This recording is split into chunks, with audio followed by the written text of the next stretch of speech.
വെട്ടൊരു കുന്നുവാവ, അരിമുക്കൂടാമൊരു കുന്നുവാവ, തൊപ്പി വെട്ടൊരു കുന്നുവാവ, എന്റെ പൊന്നുവാവ, താമര കണ്ണ കുന്നുവാവ. കുഞ്ഞാവിനെ വെച്ച് പറഞ്ഞോളൂ. ദേ കുഞ്ഞാ വിളിച്ചേക്കണം. ഇവരെന്തിനാ വിളിച്ചോണ്ടിരിക്കണേ? ഞാൻ പോണ എന്റെ മൂഡ് പോയി. എടാ ഒരു എനിക്ക് പറ്റില്ല. പിന്നെ പറയുമ്പോ എക്സ്പ്രഷൻ ഞാൻ ആർട്ടിസ്റ്റ് അല്ല, മേക്കപ്പ് ആർട്ടിസ്റ്റ് ആണ്. ആ ഫ്ലോ പോയ ബേക്കറിന്റെ call ഒന്നിപ്പോ കട്ടയട്ടെ. കട്ടിയണ്ട.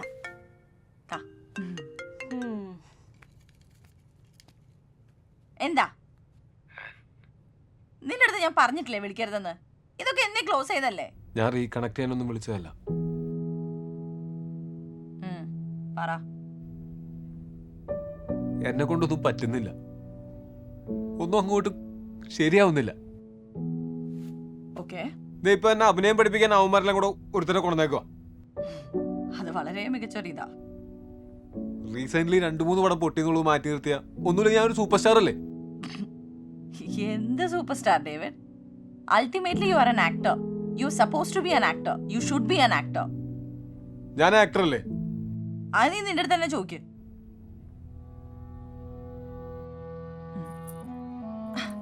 Now that's a change. തിരിച്ചു പറയാനൊന്നും ഇല്ലേ? അപ്പൊ ശരിക്കും മേടിച്ചിരിക്കുകയാണല്ലേ?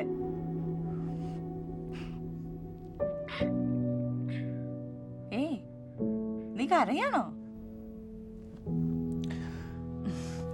സീരിയസ്ലി ഡേവിഡ്, ഈ കർമ്മ എന്നൊക്കെ പറയുന്ന സാധനം ഉണ്ടല്ലോ, അത് സത്യ. You insensitive self occupied prick. നീ കാരണം ഞാൻ എത്ര കരഞ്ഞിട്ടുണ്ടെന്ന് അറിയോ? എനിക്കിങ്ങനെ ഒന്ന് വിളിച്ച് സംസാരിക്കാൻ പോലും ആരുമില്ല. അത് നിന്റെ കുഴപ്പം. ഓക്കെ, ഇപ്പൊ എന്താ നിന്റെ പ്രശ്നം? ആക്ടിങ്. അത് പഠിക്കുന്ന അങ്ങോട്ട്. ആൻഡ് ഫോർ എ ചേഞ്ച് ചുറ്റുമുള്ളവർ പറയുന്ന ഒന്ന് കൺസിഡർ ചെയ്യ. അവര് പറയുന്നതിൽ എന്തെങ്കിലും കാര്യം കാണും. ആൾക്കാർ അറിഞ്ഞ എന്ത് വിചാരിക്കും? ഇപ്പൊ എല്ലാരും അറിഞ്ഞില്ല ഇതിനെ കൊണ്ട് പറ്റൂലെന്ന്. പിന്നെന്താ കുഴപ്പം? പിന്നെ ഈ സൂപ്പർ സ്റ്റാർ കോൺസെപ്റ്റ് ഒക്കെ ഇവിടെ തന്നെ ഉള്ളൂ. പുറത്തെല്ലാവരും ആക്ടേഴ്സ് ആണ്. എത്ര വലിയ ആക്ടർ ആണെങ്കിലും ഓരോ സിനിമയ്ക്ക് ഓഡിഷൻ ചെയ്യണം. ഇതിപ്പോ എന്താ, അഭിനയം പഠിക്കാൻ പോകുന്നു, നല്ല കാര്യല്ലേ? ഇനിയിപ്പോ ആൾക്കാരെ എന്നെ കുറ്റം പറയാൻ പോയാ അവന്റെ കുഴപ്പം. അപ്പോ ഒന്ന് ട്രൈ ചെയ്ത് നോക്കാല്ലേ? നിനക്ക് വേണമെങ്കിൽ ചെയ്യ. അത് പക്ഷെ വർക്കൗട്ട് ആയില്ല. ഞങ്ങൾ തമ്മിൽ തെറ്റി, പുള്ളി പോയി. നാച്ചുറലി. അല്ലെങ്കിൽ പോകുന്നവരുടെ പിറകെ പോകുന്ന ശീലമില്ലല്ലോ. Put some effort at least once in your life, David. ഈ ആൾക്കാരെയൊന്നും എല്ലാ കാലവും പറ്റിക്കാൻ പറ്റൂല. അതിന് ഈ സൂപ്പർ സ്റ്റാർ ഷീൽഡ് ഒന്നും പോരാ. ഞാനൊരു കാര്യം പറയാം, നീ ആദ്യം ഈ പെണ്ണ് പിടിയും പൊടിയടിയൊക്കെ നിർത്തി നിന്റെ കാര്യം നോക്കാൻ നോക്ക്.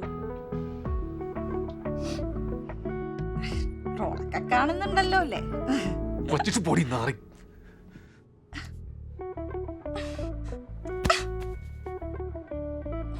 Madam shot ready. വരാം.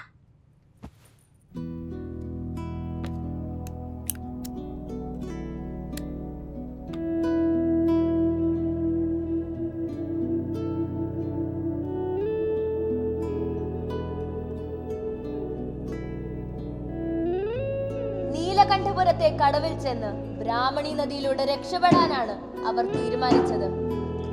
1938 ഒക്ടോബർ മാസം 10-ാം തീയതി പാതിരാത്രി കഴിഞ്ഞു കാണും. തോരാതെ പെയ്യുന്ന മഴ. അന്ന് കടവിൽ കാവലിരുന്നത് വാദിയായിരുന്നു. അപ്പോൾ ഞങ്ങളെ അക്കരെ കടത്തിവിടണം. നിങ്ങൾ പോലീസുകാരല്ലേ? ഇല്ല, നിങ്ങളെ ഒരിക്കലും ഞാൻ കടത്തിവിടില്ല. മോനെ, നല്ല കുട്ടിയല്ലേ, നീ ഞങ്ങളെ അക്കരെ കൊണ്ടാക്കില്ലേ? ഇല്ല എന്നല്ലേ പറഞ്ഞത്? You little rascal!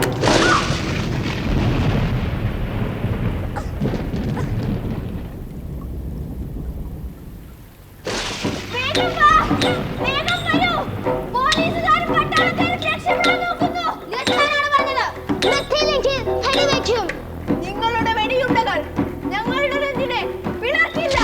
നിങ്ങളുടെ ലാത്തികൾ ഞങ്ങളുടെ നെഞ്ചിനെ വേദനിപ്പിക്കില്ല. ഇത് പാറ കൊണ്ടുള്ളത്. ഞങ്ങളുടെ ആകാശം, ഞങ്ങളുടെ ഭൂമി, ഞങ്ങളുടെ നാട്, അത് ഞങ്ങൾ വിട്ടു തരില്ല. ആ നന്നായിരുന്നു. എല്ലാവരും നന്നായിരുന്നു കേട്ടോ.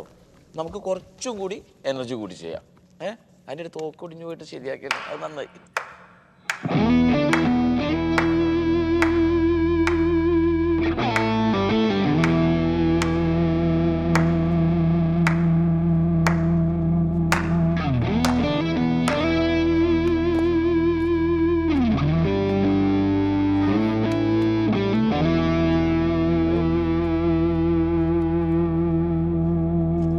ഞാൻ വന്നതേ ഏതായാലും നമ്മളന്ന് കൈ കൊടുത്തല്ലേ, അതുകൊണ്ട് തനിക്കൊരു ചാൻസ് കൊടുക്കാമെന്ന് വിചാരിച്ചു.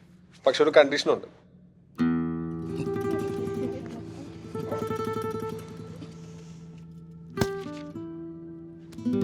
നീ ഞങ്ങളെ കടത്തി വിടുന്നുണ്ടോ ഇല്ലയോ? ലൈറ്റ്സ്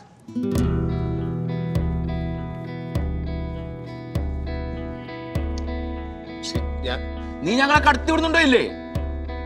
എനിക്ക് ഈ പരിപാടിയൊന്നും പറ്റില്ല. ബേസിക്കലി എന്താണ് നാടകം? ഞാൻ നാടകം കളിക്കാനല്ല വന്നത്, ഇതല്ല സിനിമ. ഗാലറിയുടെ അങ്ങേ അറ്റത്തിരിക്കുന്നവരെ കാണാൻ വേണ്ടി പണ്ടങ്ങാണ്ട് ചെയ്തു വെച്ച എക്സാജറേഷൻ അല്ല സിനിമ. അവിടെ ലെൻസ് ഉണ്ട്, ക്യാമറ ആംഗിൾ ഉണ്ട്, പൊസിഷനും ഉണ്ട്. സട്ടിലിറ്റിയാണ് വേണ്ടത്, അല്ലാതെ ഇതുപോലെ ഓവർ പരിപാടികളല്ല. അതൊന്നും താൻ നോക്കണ്ട. എന്താണ് ക്യാമറ, എന്താ ലെൻസ്, എന്തോ ഉറക്കം പാടില്ലെന്ന്? ഈ ഓഡിയൻസിനും ക്യാമറനും വേണ്ടിയാണോ ഒരു ആർട്ടിസ്റ്റ് കളിക്കേണ്ടത്? പിന്നെ ഓവറാണോ അണ്ടറാണോ മീറ്ററാണോ ഒക്കെ ഡയറക്ടറുണ്ട്, താനാവണ്ട.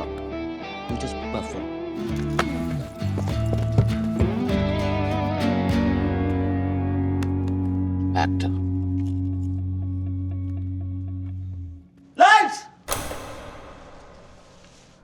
നീ ഞങ്ങളെ കടത്തി വിടുന്നുണ്ടോ?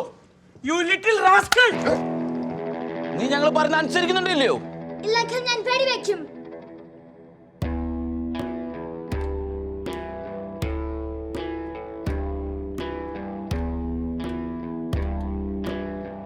നിങ്ങൾ വെടിവെച്ചുകൊള്ളുക.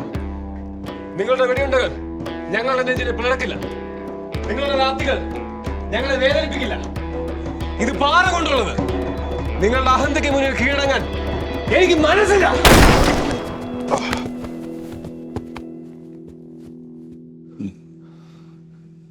ഞങ്ങളുടെ ആകാശം, ഞങ്ങളുടെ ഭൂമി, ഞങ്ങളുടെ നാട്, അത് ഞങ്ങളെ വിട്ടു തരില്ല.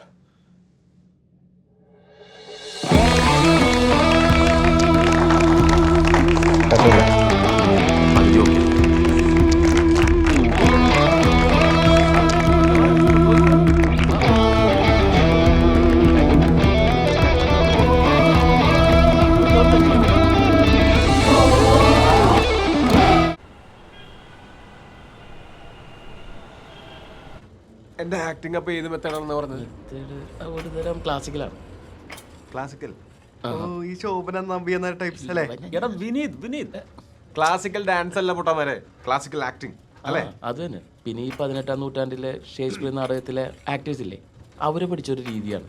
ഡയലോഗാണ് മെയിൻ പരിപാടി. അതങ്ങോട്ട് മനപ്പാടം പഠിച്ച് നല്ല ഭംഗിയായിട്ട് അങ്ങോട്ട് പറയും. അതല്ലേ? അതത്ര നല്ലതൊന്നുമല്ല. ഇങ്ങനെ ചറപറ ഫിലിം ചെയ്യാൻ നേരത്ത് അതങ്ങനെ വർക്കൗട്ട് ആവണമെന്നില്ല. അതുപോലെ തന്നെ സ്ക്രിപ്റ്റ് സ്ട്രോങ് അല്ലെങ്കിൽ ഡയലോഗിൽ പഞ്ചില്ലെങ്കിൽ പണി വാളും.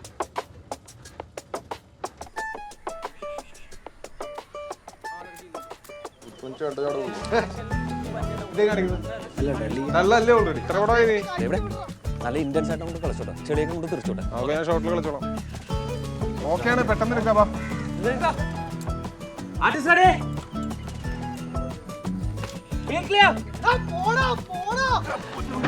കിലോമീറ്ററിന് നോയ്സ് നല്ല ഓട്ടമുള്ള. റെഡി വേഗം എടുത്തോ.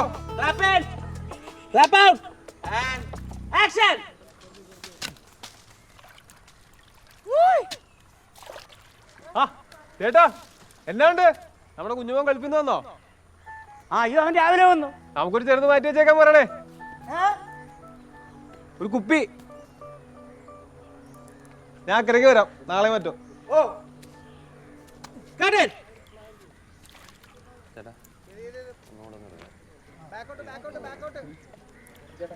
സാറേ ഒരു വെട്ടം കൂടി കേട്ടോ.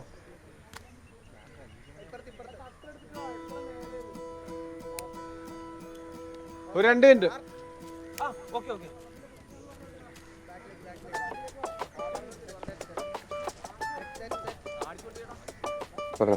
നമ്മുടെ നെടുമുടിച്ചേട്ടനില്ലേ, പുള്ളിക്കാരൻ നെടുമുടിക്കാരനാണല്ലോ. അവിടെ ഇതേപോലത്തെ വെള്ളക്കെട്ട്, ചെറിയ ചെറിയ തുരുത്തൊക്കെ നമ്മൾ ഈ നിൽക്കുന്ന പോലത്തെ തുരുത്തുകൾ. അപ്പൊ അപ്പുറത്തേക്ക് തുരുത്താ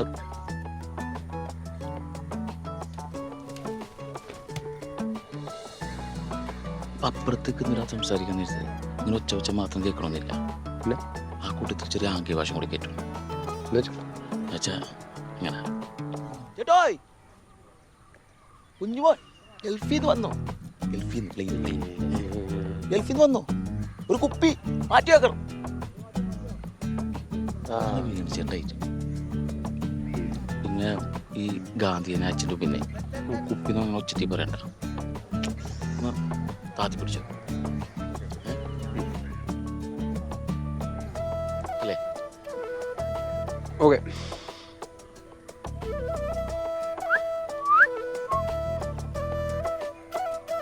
അതെ, ആ ചെരുപ്പ് കുരിക്കോ, ചെളി ചവിട്ടിക്കോ, ഒരു കുഴപ്പമില്ല.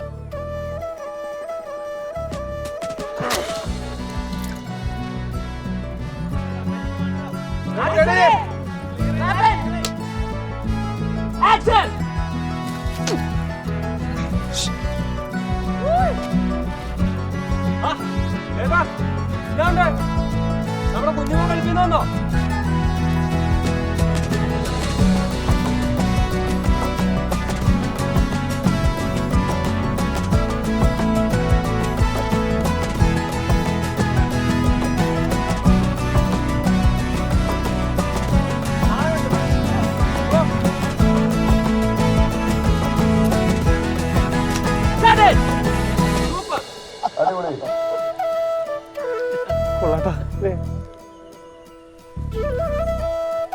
ഇതുപോലുള്ള ചില കാര്യങ്ങളിൽ എനിക്ക് കുറച്ച് ഡൗട്ട്സ് ഒക്കെ ഉണ്ട്.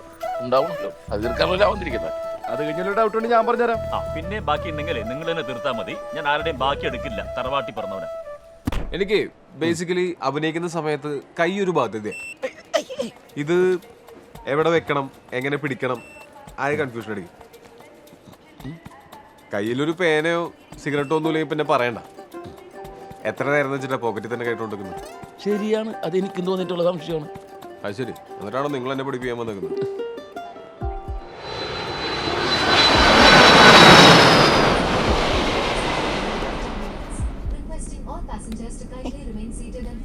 അതെ, ഇതിലിപ്പോ എത്ര പേടിക്കാതിരിക്കുന്നു? ഏറ്റവും സേഫസ്റ്റ് മോഡ് ഓഫ് ട്രാൻസ്പോർട്ട് അല്ലേ? ആകെയുള്ള പ്രശ്നം ഈ ലാൻഡിങ്ങിലും ടേക്ക് ഓഫിലും മാത്രം ചില ഫ്ലൈറ്റുകൾ പൊട്ടിത്തെറിക്കും. ബാക്കിയൊക്കെ സേഫാ. ആർക്ക് പേടി? കൈകളെ പറ്റി ചിന്തിക്കാതിരിക്കുന്നതാണ് ബെസ്റ്റ്. നമ്മൾ നേരത്തെ പറഞ്ഞില്ലേ, നമ്മൾ എന്ത് ബിഹേവ് ചെയ്താലും അതിനനുസരിച്ച് കൈകളും ബിഹേവ് ചെയ്യും. നമ്മൾ പണ്ട് ആനിമൽസ് ആയിരുന്നല്ലോ. ഈ ആനിമൽസ് കമ്മ്യൂണിക്കേറ്റ് ചെയ്യുന്ന വാലുകൊണ്ടാണ്. നമുക്ക് വാലുണ്ടായിരുന്നു, പയ്യത് പോയാണ് കൈയിലോട്ട് എത്തിയത്. നമ്മൾ സംസാരിക്കുന്ന ഫുൾ റിതം കൈകളിലൂടെ പുറത്തോട്ട് വന്നുകൊണ്ടിരിക്കും. ജെന്യുവിനായിട്ട് നമ്മൾ എന്ത് ചെയ്താലും ആൾക്കാർക്ക് അത് കമ്മ്യൂണിക്കേറ്റ് ആവും. ഇപ്പൊ തന്നെ പേടിച്ചപ്പോൾ കയറി പിടിച്ചില്ലേ? ഡേവിഡിന് അത് ചെയ്യാൻ പറ്റും, പേടിക്കാം. പക്ഷെ സൂപ്പർ സ്റ്റാറിന് പേടിക്കാൻ പറ്റില്ല. അതാണ് അതിന്റെ ഡിഫറൻസ്. എനിക്ക് പേടിയൊന്നുമില്ല.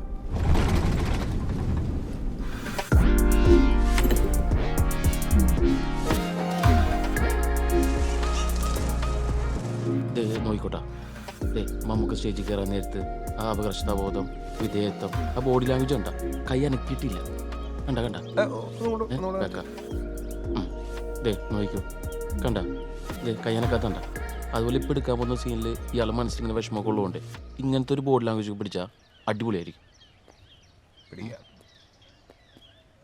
പിന്നെ ചില സിനിമകളിലൊക്കെ ലാലേട്ടൻ വിരലുകൊണ്ട് അഭിനയിക്കുന്നു എന്നൊക്കെ പറയണ അങ്ങനത്തെ ഐറ്റംസ് ഒക്കെ, അങ്ങനെ സ്കോപ്പുള്ള എന്തെങ്കിലും ഉണ്ടെങ്കിലും പറയണം. അത് ഈ സീനിലല്ല, സ്കോപ്പ് വന്നിട്ട് പറഞ്ഞോളാം.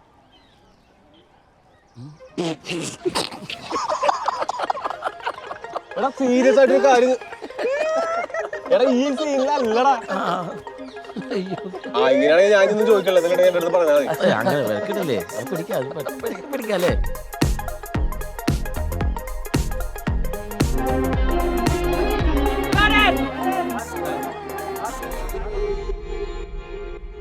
ഞാൻ ഈ ക്യാരക്ടറിനൊന്ന് സ്റ്റഡി ചെയ്തിരുന്നു. ഇവിടെ പെങ്ങളൊക്കെ മരിച്ച് അതിന് റിവെഞ്ച് മുത്തി തീവ്രവാദിയായി ആകെ സൈക്കോ ആയിട്ട് നിൽക്കുന്ന ഒരു അവസ്ഥയിലാണ്. പിന്നെ നമ്മളിൽ ആകെ ഇരിക്കുന്ന ഒരു പ്രോപ്പർട്ടി എന്ന് പറഞ്ഞാൽ വലിയൊരു ഫോണാണ്. സ്പീഡ് മൂവി കണ്ടിട്ടില്ലേ? ദിലീപിന്റെ ഓട്ടപ്പടം നീ ഒന്ന് പോയി ഇറങ്ങിപ്പോയി. ഡെന്നിസ് സൂപ്പറിന്റെ സ്പീഡ് മൂവി അതിൽ പുള്ളി പിടിച്ചതായിട്ടുണ്ട്. ഫോൺ എടുക്കട്ടെ, ഈ കഴിച്ച് ഇങ്ങനെ പിടിക്കുന്നവരും നേരെ ഇതിങ്ങനെ പിടിച്ചിട്ട് ഇതിന് പകരം ഇത് ഓക്കെ കിട്ടി കിട്ടി. എൻ്റെ ഒരു വേറെ സാധനമുണ്ട്, സർപ്രൈസ് ആണ്. ടേക്ക് ഇടാം.